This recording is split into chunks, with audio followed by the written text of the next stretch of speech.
Cincinnati Bengals keys to the season. What do the Bengals need to do? Who do the Bengals need to step up in order to have a successful 2023 campaign? Now, the Cincinnati Bengals have made it to the AFC Championship for the last 2 seasons. They beat Kansas City, made it to the Super Bowl against the LA Rams, which they lost 2021, 2022, and last season they went back to the AFC Championship game but came up short against Kansas City. So in 2023, I'm pretty sure that most Bengals fans are thinking Super Bowl win. And if you don't come away with the Lombardi Trophy in your hands at the end of the season, then I'm pretty sure most Bengals fans would view this season as a disappointment.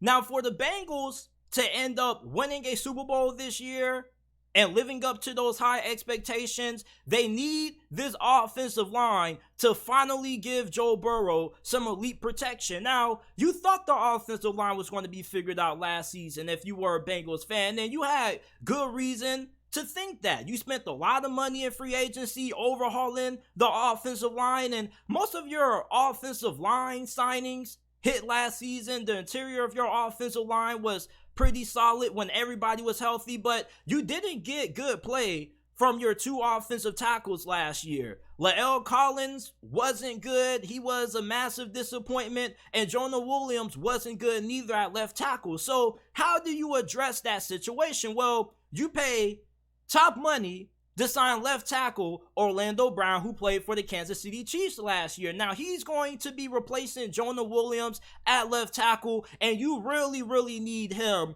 to play at a really elite level this year. If the Cincinnati Bengals are going to win the Super Bowl this year, you're going to need Orlando Brown to be one of the best offensive tackles in the league this year. You need him to be top 3 at that left tackle position because you're in a division that has a lot of good pass rushers and a lot of good defensive lines. You're going up against Myles Garrett, TJ Watt. Some of the best pass rushers in this league reside in this division. So you need to be able to keep Joe Burrow protected up front. And that's going to largely hinge on the play and the production of Orlando Brown. Now, there's a lot of people who consider Orlando Brown to be the most overrated offensive tackle in the NFL. Now, he's a really great run blocker, but his pass protection is really inconsistent at times. But if the Bengals can get Orlando Brown playing at a really high level when it comes to run blocking and pass protection, this offensive line is going to be massively improved this year just based off his performance alone. Now, second up is they need to figure out who the hell is going to be playing right tackle for them, and if they're going to be able to get good play out of that side of the offensive tackle position. Now, left tackle shouldn't be an issue, but right tackle, you're either going to be starting Jonah Williams, converted left tackle, or you're going to be starting La'el Collins. Now, La'el Collins wasn't great last year. Maybe it was due to the fact that he was still adjusting, trying to get acclimated to Cincinnati's system, but you paid him a good amount in free agency, and he didn't really deliver on his contract. Now, Jonah Williams, you tried to shop him around. I guess nobody was interested, so he's still on the roster, at least at the time this is being recorded. So it looks like there's going to be a position battle throughout training camp to determine who's going to be the second starting offensive tackle on this offensive line, lining up on the opposite side of Orlando Brown. Now, Jonah Williams gave up 7 sacks or more last season. I think it was either 7 or 8. I can't remember the number off the top of my head, but you're going to need good offensive tackle play if you're Cincinnati and you're looking to make it deep into the postseason and you're trying to win a Super Bowl. If you're trying to win a Super Bowl, your offensive line can't be as bad as what it has been for Cincinnati the previous 2 years that you've been in the postseason. You need better play out of your offensive line. And for Cincinnati, you have your interior offensive line situation figured out. Like, nobody's worried about how good you're going to be at your center and your 2 offensive guard spots. It largely is with how you're going to get good play out of your offensive tackles, mainly your right tackles, because we don't know who's going to start, Collins or Williams. If I was a betting man, I probably would put my money with La'el Collins. And that may sound a little bit crazy to say, but Jonah Williams, although he does have the capability of being able to play both left and right tackle, I don't really know if he's going to do a great job of being able to make the transition to right tackle. I really think that La'el Collins is more of a true right tackle, and I think that maybe last year he just was struggling to get a little bit adjusted to Cincinnati's offense. I do think that if he ends up winning the job this year, he will play much better, but they really need to get good play out of their right tackle position. I'm pretty confident that Orlando Brown is going to be really good for Cincinnati this year. If he struggles, that's going to be a really big problem that Cincinnati's going to have on their hands with his massive contract. And then right tackle, you need Jonah Williams or La'el to step up there.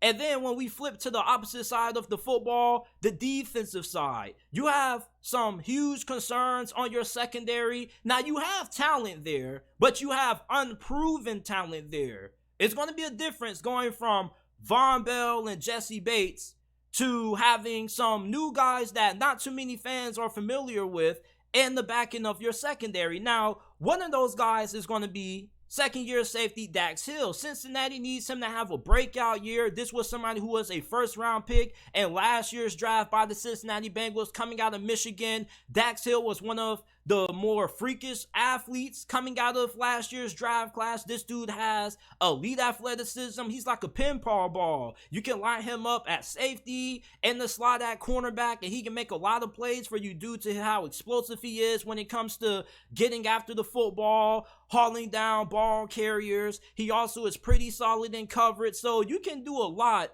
versatility-wise when it comes to how you use Dax Hill. Now, you also need some of your younger cornerbacks to step up because Eli Apple is gone. He's a free agent, although Cincinnati could bring him back, but it looks like they're probably going to roll with Cam Taylor-Britt being their second cornerback on the opposite side of Chidobe Awuzie. Now, Cam Taylor-Britt, he had a pretty solid rookie season. I think that he played his best games of the year in the postseason. He had a really good game against the Buffalo Bills. He played very well against the Kansas City Chiefs in the AFC Championship game. So hopefully he can continue his performance throughout the postseason and carry that into the 2023 season. Now, if Cam Taylor-Britt doesn't work out, you got DJ Turner, who was a second-round pick from this past year's draft out of Michigan, and this dude was one of my favorite cornerbacks coming out. He's as good as an athlete as Cam Taylor-Britt and Dax Hill. Even though he plays cornerback, this dude